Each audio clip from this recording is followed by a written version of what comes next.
Political studies में एक बार फिर आप सभी का स्वागत है। जैसा कि आप लोगों को पता है कि हम यूजीसी नेट जेआरएफ दिसंबर 2023 के लिए वेस्टर्न पॉलिटिकल थॉट की सीरीज को कवर कर रहे हैं और अभी तक हमने इस सीरीज में प्लेटो को बहुत ही बारीकी से समझने का प्रयास किया है और वेस्टर्न थॉट की इस सीरीज में अब हम अरस्तु को कवर कर रहे हैं, जिसमें अभी तक हमने अरस्तु के जीवन परिचय को देखा है। उन्होंने अपने जीवन में जिन किताबों को लिखा है उस पर हमने बात करी है। इसके अलावा अरस्तु को महान क्यों कहा जाता है, इन सभी विषयों पर हमने अपनी पिछली वीडियो में चर्चा किया है। यदि आपने उस वीडियो को नहीं देखा है तो आप उसे जरूर देखें। आज इस वीडियो में हम उनके द्वारा जो राज संबंधी विचार, उनकी बुक जो पॉलिटिक्स थी उसके अंदर उन्होंने दिया था, उस पर हम चर्चा करेंगे। तो चलिए अब हम अपनी वीडियो की तरफ आगे बढ़ते हैं। अरस्तु ने अपनी बुक पॉलिटिक्स के अंतर्गत जो है राज्य के स्वरूप पर अपने विचार दिए हैं और अरस्तु के इसी विचार को आज हम देखने का प्रयास करेंगे, जिसमें सबसे पहले हम उनके द्वारा जो राज्य के निर्माण के बारे में बताया गया है उसको कवर करेंगे और ये देखेंगे उन्होंने राज्य के निर्माण कैसे होता है, इस बारे में अपनी पॉलिटिक्स के अंतर्गत कैसे इसकी व्याख्या की है, इसको समझेंगे। इसके बाद हम उनके द्वारा जो राज्य की मूल विशेषताएं बताई गई हैं उसको समझेंगे। फिर उनके द्वारा जो शासन का वर्गीकरण किया गया है, यानी उनका ये कहना था कि जो राज्य का स्वरूप होता है, उसका जो शासन तंत्र होता है वो हमेशा बदलता रहता है और सरकारें बनती बिगड़ती रहती हैं। इस पूरे वर्गीकरण को हम अच्छे से समझने का प्रयास करेंगे। इसके बाद हम उनके द्वारा जो विधि का शासन बताया गया है इसको हम देखेंगे और राज्य के अंतर्गत ही उन्होंने नागरिकता, संपत्ति, दास, इनका वर्णन वो करते हैं और अंत में जो है वो एक आदर्श राज्य की भी कल्पना करते हैं। इस प्रकार अरस्तु जो है पूरा राज्य का अपना विचार प्रस्तुत करते हैं। हम राज्य के स्वरूप के अंतर्गत इन सभी बिंदुओं को बारीकी से समझने का प्रयास करेंगे। तो चलिए अब हम अपनी वीडियो में राज्य के निर्माण की तरफ आगे बढ़ते हैं। अरस्तु सबसे पहले जो है राज्य के निर्माण की बात करते हैं, जिनमें वो ये बताते हैं कि राज्य का निर्माण कैसे हुआ।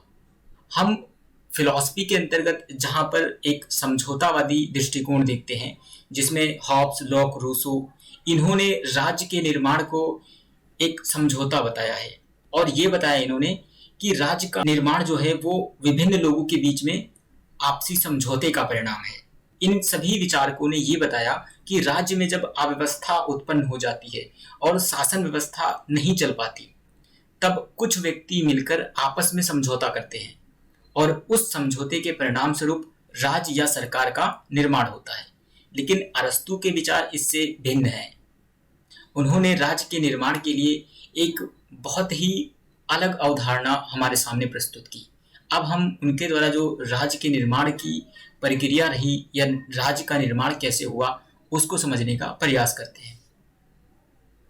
अरस्तु की जो बुक है पॉलिटिक्स, इसको 8 भागों में विभाजित किया गया है, संख्या 1 से लेकर 8 तक।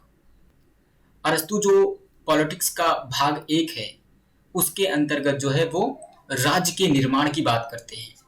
इन्होंने भाग 1 के अंतर्गत राज्य की उत्पत्ति का वर्णन किया है और इन्होंने ये बताया कि आखिर क्यों और कैसे राज्य का निर्माण होता है। राज्य के निर्माण को बताने से पहले वो बताते हैं परिवार का निर्माण कैसे हुआ। इन्होंने परिवार के निर्माण के बारे में बताया कि जब स्त्री और पुरुष एक दूसरे से मिलते हैं और उन्होंने अपने आराम के लिए या फिर अपनी सेवा कराने के लिए दास को रख लेते हैं और इस प्रकार स्त्री, पुरुष और उनकी सेवा के लिए जो दास रखा गया, इनको मिलाकर परिवार का निर्माण होता है। अरस्तु के अनुसार स्त्री, पुरुष और इनकी सेवा के लिए जो दास रखा गया, ये मिलकर परिवार का निर्माण करते हैं। अब अरस्तु आगे बताते हैं कि ये जो परिवार है, इस परिवार का अपनी एक संतान होगी, यानी कि इसका जो पुत्र होगा ये भी किसी महिला से विवाह करेगा और अपनी सेवा कराने के लिए और अपनी सेवा के लिए ये भी दास को रखेगा, और इसके परिणाम स्वरूप जो है एक अलग परिवार का जन्म होगा। यानी पहला परिवार जो पहले था, उसके बाद इस परिवार से जो संतान उत्पन्न होता है, यानी कि इनका जो पुत्र होता है, उसका विवाह होता है और वो भी दास रखता है, और वो भी अपना एक अलग परिवार का निर्माण करता है। इसके बाद वो बताते हैं कि ये जो पुत्र है, ये परिवार भी एक पुत्र को जन्म देगा। अब यही प्रक्रिया ये पुत्र भी करेगा, ये भी विवाह करेगा और दास को रखेगा, और जिसके परिणाम स्वरूप एक परिवार का जन्म होगा। इस प्रकार वो बताते हैं कि परिवार कैसे बनता है और परिवार का परिवार कैसे बनता जाता है। अब अरस्तु जो है इन परिवारों के माध्यम से एक गांव का निर्माण कैसे होता है उसको बताते हैं। वो कहते हैं कि ये जो परिवार हैं, विभिन्न परिवार जब मिलते हैं तो वो एक ग्राम का निर्माण करते हैं। यानी कि एक विशेष क्षेत्र पर जब बहुत सारे छोटे छोटे परिवार हैं, इधर भी परिवार है, यहाँ भी परिवार है, यहाँ भी परिवार है, यहाँ भी परिवार है, ये देखिए यहाँ परिवार चारों तरफ जब परिवार ही परिवार हैं तो वो एक ग्राम यानी कि गांव का निर्माण करते हैं। इस प्रकार उन्होंने एक गांव या फिर एक ग्राम की उत्पत्ति कैसे हुई, इसका भी जिक्र उन्होंने पॉलिटिक्स में किया। उसके बाद वो बताते हैं कि ऐसे ही एक और गांव का निर्माण होता है, और फिर बताते हैं इसी आधार पर एक और गांव का निर्माण होता है। अब जब एक ही क्षेत्र में बहुत सारे गांव यानी कि परिवारों का परिवार मिला के ग्राम बना, और विभिन्न ग्राम मिलकर जो है एक राज्य का निर्माण करते हैं। इस प्रकार अरस्तु जो है राज्य का निर्माण कैसे हुआ, इस बात का वो वर्णन अपने पॉलिटिक्स के अंतर्गत करते हैं। सरल शब्दों में कहा जाए तो स्त्री और पुरुष मिलते हैं, ये अपनी सेवा के लिए दास को रखते हैं। स्त्री, पुरुष और दास, इसको मिलाकर एक परिवार का निर्माण होता है, और ऐसे ही विभिन्न परिवार मिलकर जो है एक गांव का निर्माण करते हैं। अरस्तु के अनुसार ऐसे ही विभिन्न गांव, ये मान लीजिए गांव है, ऐसे ही विभिन्न गांव जो है वो मिलकर एक राज्य का निर्माण करते हैं। यानी कि विभिन्न परिवार मिलकर एक ग्राम का निर्माण करते हैं और विभिन्न ग्राम मिलकर एक राज्य का निर्माण करते हैं। इस प्रक्रिया का वर्णन उन्होंने जो है अपनी बुक पॉलिटिक्स में की है। अब हम अरस्तु के राज्य के स्वरूप की तरफ आगे बढ़ते हैं और ये देखते हैं कि उन्होंने राज्य की क्या क्या विशेषताएं बताई हैं। सबसे पहला जो अरस्तु हैं वो राज्य को एक प्राकृतिक संस्था यानी कि नेचुरल इंस्टीट्यूशन मानते हैं। अरस्तु जो हैं वो राज्य को एक प्राकृतिक संस्था के रूप में देखते हैं। इनका ये मानना है कि राज्य का निर्माण नहीं हुआ है, इसे किसी व्यक्ति ने नहीं बनाया है, बल्कि प्रकृति ने स्वतः ही इसे निर्मित किया है, और ये एक स्वाभाविक संस्था है, यानी कि इसका निर्माण होना ही होना है। फिर वो बताते हैं कि राज्य जो है वो एक सर्वोच्च समुदाय है, यानी कि सुप्रीम एसोसिएशन। अरस्तु जिस राज्य का वर्णन करते हैं उसमें वे राज्य को सबसे ऊपर रखते हैं। इनके अनुसार राज्य से ऊपर कोई संस्था या कोई व्यक्ति नहीं हो सकता है, और राज्य की इसी सर्वोच्चता के चलते वो ये कहते हैं कि जो लोग राज्य को नहीं मानते वो या तो पशु हैं या फिर ईश्वर। उनकी राज्य की अगली विशेषता है राज्य एक नैतिक संस्था है, यानी कि मॉरल इंस्टीट्यूशन है।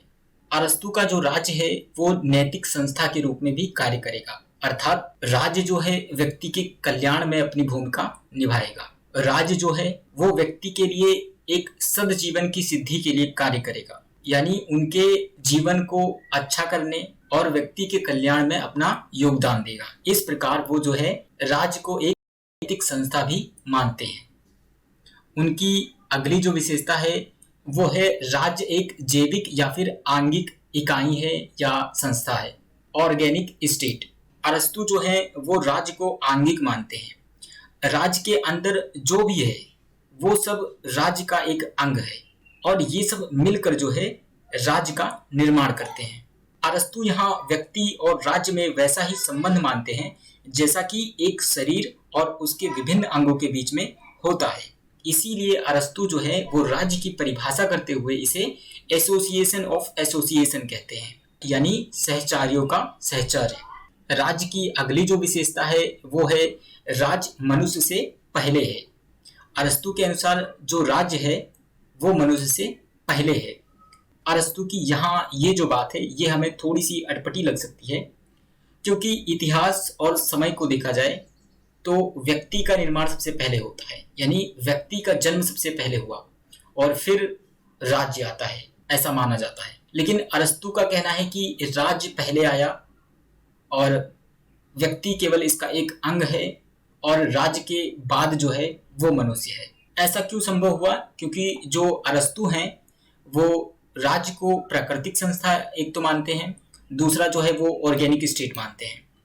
इस कारण यदि हम तर्कशास्त्र को देखें और तर्क के आधार पर इसका विश्लेषण करें तो राज्य का जो स्वरूप है वो सबसे पहले आएगा और उसके जो अंग हैं यानी व्यक्ति और अन्य संस्थाएं राज्य के अंदर ये बाद में आएंगी। जैसे कि आप कल्पना कीजिए कि व्यक्ति का एक शरीर है और उसके विभिन्न अंग हैं। जब हम व्यक्ति के किसी अंग विशेष, आंख, कान, नाक, इनकी जब कल्पना करते हैं तो सबसे पहले हमें व्यक्ति के शरीर की कल्पना या अनुभूति होती है। उसके बाद जो है हम उनके विशेष अंग की तरफ बढ़ते हैं और उस विशेष अंग के बारे में हम सोचते हैं।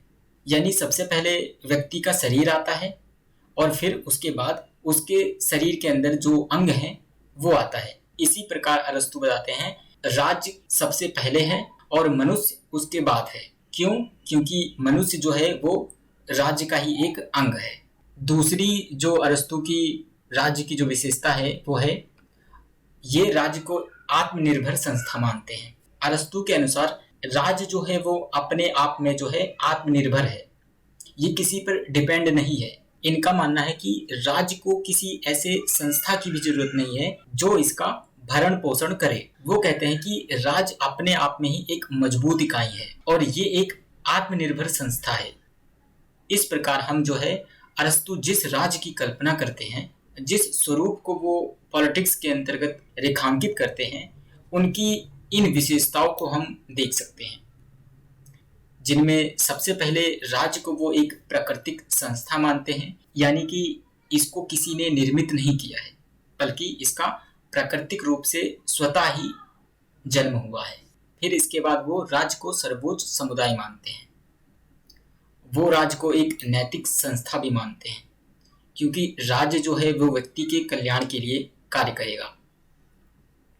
वो राज्य को एक जैविक या फिर आंगिक मानते हैं, यानी विभिन्न अंग मिलकर राज्य का निर्माण किए हैं। फिर वो बताते हैं कि राज्य जो है वो मनुष्य से पहले है, यानी शरीर का अंग बाद में, शरीर पहले। इस प्रकार राज्य सबसे पहले और फिर मनुष्य बाद में, क्योंकि मनुष्य जो है वो राज्य का एक अंग है। फिर वो राज्य को एक आत्मनिर्भर संस्था मानते हैं। इस प्रकार अभी तक हमने अरस्तु ने जिस राज्य की कल्पना की थी उस राज्य के बारे में हमने पढ़ा और अब हम आगे बढ़ते हैं और ये देखेंगे अरस्तु द्वारा जो शासन का वर्गीकरण किया गया था, यानी कि उनका जो शासन प्रणाली चक्र था, उसको समझने का प्रयास करेंगे। अरस्तु उस समय की शासन व्यवस्था यानी कि वहाँ की जो सरकारें थी उसकी अस्थिरता को लेकर काफी चिंतित थे और अरस्तु ने इस समस्या को हल करने का प्रयास किया। इस समस्या का हल करने के लिए उन्होंने उस समय के जो छोटे छोटे नगर राज्य हुआ करते थे उनके 158 संविधानों का जो है उन्होंने अध्ययन किया। अब यहाँ पे हमें कई बार संविधान देखने को मिल जाएगा या फिर कई बार हमें केस हिस्ट्रीज भी देखने को मिल जाएगी। केस हिस्ट्रीज यानी कि उन्होंने ये जानने का प्रयास किया कि ये जो छोटे छोटे नगर राज हैं जहाँ पे सरकारें बनती और गिरती रहती हैं, यहाँ की शासन व्यवस्था में अस्थिरता का क्या कारण है, इसको जानने के लिए वहाँ की पूरी जो हिस्ट्री रही है उसका इन्होंने अध्ययन किया। यानी वहाँ के जो संविधान थे उसको इन्होंने पढ़ा और ये जानने का प्रयास किया क्या ऐसा कारण रहा है जिस वजह से यहाँ की सरकारें हमेशा गिरती रहती हैं और उस सरकार के बदले नई सरकार का जन्म होता है। और ऐसे 158 नगर राज्यों के संविधान या फिर केस हिस्ट्रीज का इन्होंने उस समय पर अध्ययन किया था। उन्होंने ये जो 158 संविधानों का अध्ययन किया, इसके लिए उन्होंने 2 पद्धति का प्रयोग किया। पहला, जिसे अनुभवमूलक पद्धति कहा जाता है, और दूसरा तुलनात्मक पद्धति, एम्पिरिकल मेथड और कंपैरेटिव मेथड। ये जो 2 पद्धति हैं, इसको एग्जाम्स में पूछा जा सकता है। सीधे तौर पर वहाँ पे आपको प्रश्न देखने को मिल सकता है कि जो अरस्तु हैं, जिन्होंने 158 नगर राज्यों के संविधान का तुलनात्मक अध्ययन किया, उसके अंतर्गत उन्होंने किन 2 विधियों की सहायता से इसका अध्ययन किया था, या फिर सीधा पूछ लेगा इनमें से कौन सी विधि का प्रयोग नहीं किया था। इसलिए आपको ये 2 पद्धति या 2 मेथड आपको पता होनी चाहिए। हम आगे बढ़ते हैं। अब हम यहाँ अरस्तु ने जो अध्ययन किया और जो निष्कर्ष निकाला, उस पूरी प्रक्रिया को हम समझेंगे और ये जानेंगे कि उन्होंने अध्ययन के दौरान शासन व्यवस्थाओं की कौन कौन सी प्रवृत्तियों को उन्होंने देखा। सबसे पहले वो बताते हैं कि जब राज्य में एक व्यक्ति का शासन होता है और ये व्यक्ति जो है राज्य के लोगों की भलाई के लिए कार्य करता है, इसे वो राजतंत्र की संज्ञा देते हैं। वो कहते हैं कि ये जो राजतंत्र है, ये सभी शासन व्यवस्थाओं में सबसे श्रेष्ठ शासन है। वो ऐसा क्यों कहते हैं? क्योंकि उनका ये मानना है कि ये जो राजतंत्र है, इसमें कोई एक व्यक्ति जो होता है वो शासक के रूप में शासन करता है, और ये व्यक्ति जो है वो राष्ट्र हित से प्रेरित होता है और राज्य के कल्याण के लिए, व्यक्ति की भलाई के लिए जो है अपना जीवन समर्पित कर देता है। फिर वो बताते हैं कि ये चरण जो है ज्यादा समय तक नहीं रहता, और ये जो शासक है वो कुछ समय बाद भ्रष्ट हो जाता है। जब ये शासन भ्रष्ट हो जाता है, तब ये राज्य की भलाई के लिए कार्य नहीं करता, ये अत्याचारी हो जाता है और लोगों पर अत्याचार करने लग जाता है। ऐसे में उन्होंने बताया कि राजतंत्र अब राजतंत्र नहीं रह जाता, अब ये निरशासन तंत्र में तब्दील हो जाता है। ये जो शासन है ये भ्रष्ट शासन होता है, ये लोगों पर अत्याचार करता है, ये अपनी मनमानी करता है। ये जो शासन व्यवस्था होती है, इसमें जो शासक होता है वो राष्ट्र हित को नहीं देखता, वो अपने ही हित की सिद्धि करने में लगा होता है। फिर अरस्तु बताते हैं कि जब इनका अत्याचार अधिक बढ़ जाता है राज्य के अंदर, तब जो है कुछ व्यक्ति इसको खत्म करते हैं और अपनी सत्ता को वो जन्म देते हैं। उस राज्य की जो शासन व्यवस्था है उस पर अपना आधिपत्य कर लेते हैं, और जिस शासन व्यवस्था को वो स्थापित करते हैं उसको वो अभिजात तंत्र कहते हैं। ये अभिजात तंत्र जो है वो लोगों की भलाई के लिए कार्य करता है, राज्य के हित में अपनी शासन व्यवस्था को चलाता है। फिर अरस्तु कहते हैं कि ये शासन व्यवस्था भी ज्यादा समय तक चल नहीं पाती और इनमें भी जो है भ्रष्टाचार उत्पन्न हो जाता है, और ये भी अत्याचारी शासन में बदल जाता है और ये लोगों पर अत्याचार करने लग जाता है। अब जब ये शासन भ्रष्टाचार में बदल जाता है तो इसे जो है अरस्तु गुट तंत्र का नाम देते हैं। गुट तंत्र जो है वो अभिजात तंत्र का ही भ्रष्ट रूप है, यानी इसके अंतर्गत जो शासक वर्ग होता है या फिर जो शासन करने वाला व्यक्तियों का जो समूह होता है वो अत्याचारी किस्म का होता है, वो नागरिकों की भलाई के लिए कार्य नहीं करता। अब वो भ्रष्ट हो चुका होता है, खुद के हित साधने में वो लग जाता है। अब अरस्तु कहते हैं कि फिर से इस गुट तंत्र को खत्म करने के लिए, यानी कि राज्य में अब बहुत से लोग जो हैं उभर कर सामने आते हैं और इस गुट तंत्र को वो खत्म कर देते हैं, वहां की जो शासन व्यवस्था है उसको अपने हाथों में ले लेते हैं। और इस प्रकार जिस शासन व्यवस्था का निर्माण होता है उसे अरस्तु जो है बहुतंत्र के रूप में देखते हैं। फिर अरस्तु कहते हैं कि ये जो बहुतंत्र है ये कुछ समय के लिए तो नागरिकों की भलाई के लिए कार्य करता है, राज्य के हित में कार्य करता है, लेकिन धीरे धीरे इनमें भी जो है वो भ्रष्टाचार उत्पन्न हो जाता है। जब इसके अंतर्गत भ्रष्टाचार उत्पन्न हो जाता है तो ये भी अत्याचारी शासन में बदल जाता है, और अरस्तु ने इस बहुतंत्र के भ्रष्ट रूप को लोकतंत्र का नाम दिया है। अरस्तु जो है लोकतंत्र को सबसे भ्रष्ट शासन का दर्जा देते हैं। इस प्रकार जो अरस्तु हैं उन्होंने जब संविधानों का अध्ययन किया तो ये सारी प्रक्रियाएं जो है वहां के नगर राज्यों में उन्हें देखने को मिली। इस प्रकार जो अरस्तु हैं वो शासन का वर्गीकरण करते हैं। जब उन्होंने संविधानों का अध्ययन किया वहाँ के जो छोटे छोटे नगर राज्य थे उनके संविधानों को उन्होंने जब अध्ययन किया और उनकी व्यवस्थाओं को पढ़ा और ये जानने का प्रयास किया कि क्या ऐसे कारण रहे हैं जिनकी वजह से यहाँ की शासन व्यवस्था जो है वो बदलती रही है, उस आधार पर उन्होंने ये पूरा एक डायग्राम जो है वो हमारे सामने रखते हैं और ये बताते हैं कि सबसे पहले राजतंत्र होता है जिसमें एक व्यक्ति का जो है वो शासन होता है। ये व्यक्ति जो है जब तक समाज की भलाई के लिए कार्य करता है तब तक ये ठीक रहता है, लेकिन कुछ समय बाद इसके अंदर जो है भ्रष्टाचार उत्पन्न हो जाता है और ये नागरिकों पे जो है अत्याचार करने लग जाता है। इस प्रकार ये जो राजतंत्र है ये निरशासन तंत्र में बदल जाता है, जो कि राजतंत्र का ही भ्रष्ट रूप है। इसमें शासक एक ही व्यक्ति होता है लेकिन वो राज्य के हित में कार्य नहीं करता। फिर बताते हैं कि इस शासन व्यवस्था को खत्म करने के लिए कुछ व्यक्ति जो है समाज में आते हैं और ये अभिजात तंत्र को जन्म देते हैं।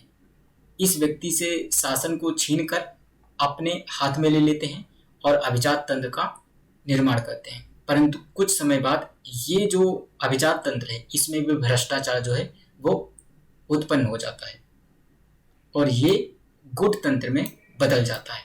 अब गुट तंत्र को खत्म करने के लिए बताते हैं कि बहुत व्यक्ति जो है शासन को अपने हाथ में ले लेते हैं और एक बहुतंत्र का निर्माण करते हैं। जब ये बहुतंत्र भ्रष्ट हो जाता है तब ये लोकतंत्र में बदल जाता है।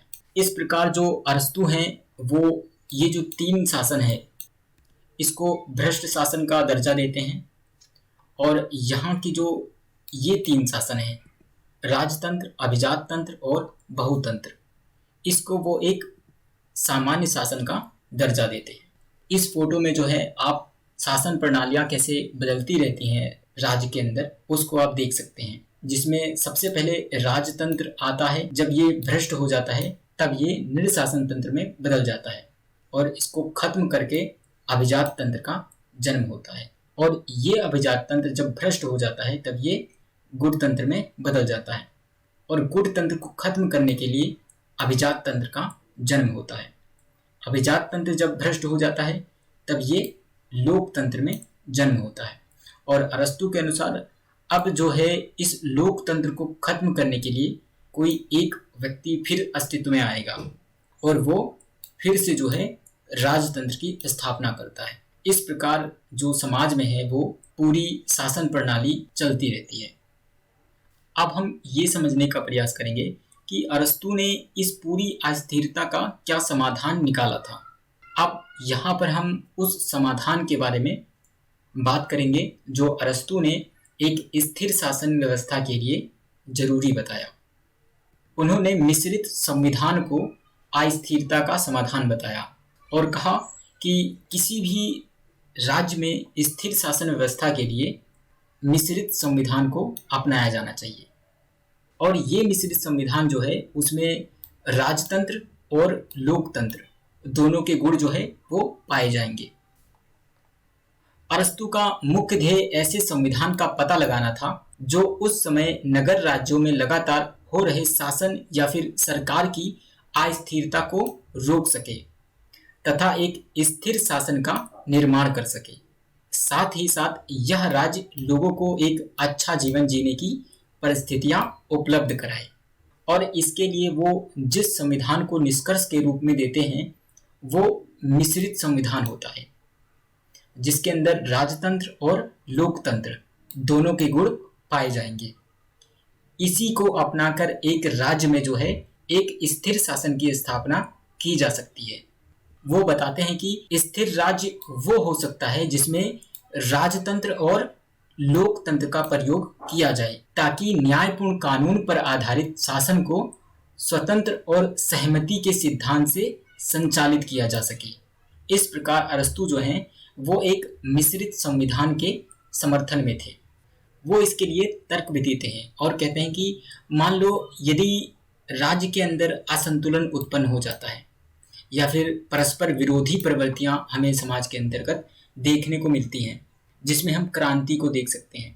यदि लोग जो हैं राज्य के विरुद्ध खड़े हो जाते हैं और एकदम से वो क्रांति कर देते हैं तब जो मिश्रित संविधान से संचालित राज्य होगा वो क्या करेगा। वो बताते हैं सबसे पहले जो राज्य होगा वो लोकतांत्रिक तरीके से इन पूरी परिस्थितियों को हल करने का प्रयास करेगा। यानी वो जो राज्य होगा वो कानून और विचार विमर्श के आधार पर इसको शांत करने का प्रयत्न करेगा। फिर वो बताते हैं यदि समाधान नहीं निकलता तो राज्य केवल कानून और विचार विमर्श पे ही निर्भर नहीं रहेगा। वो कहते हैं कि इसके अंदर राजतंत्र भी पाया जाता है। अब इस क्रांति को दबाने के लिए या खत्म करने के लिए शासक जो है वो शक्ति का प्रयोग करेगा और शक्ति का प्रयोग करके इस क्रांति को नियंत्रित कर लेगा।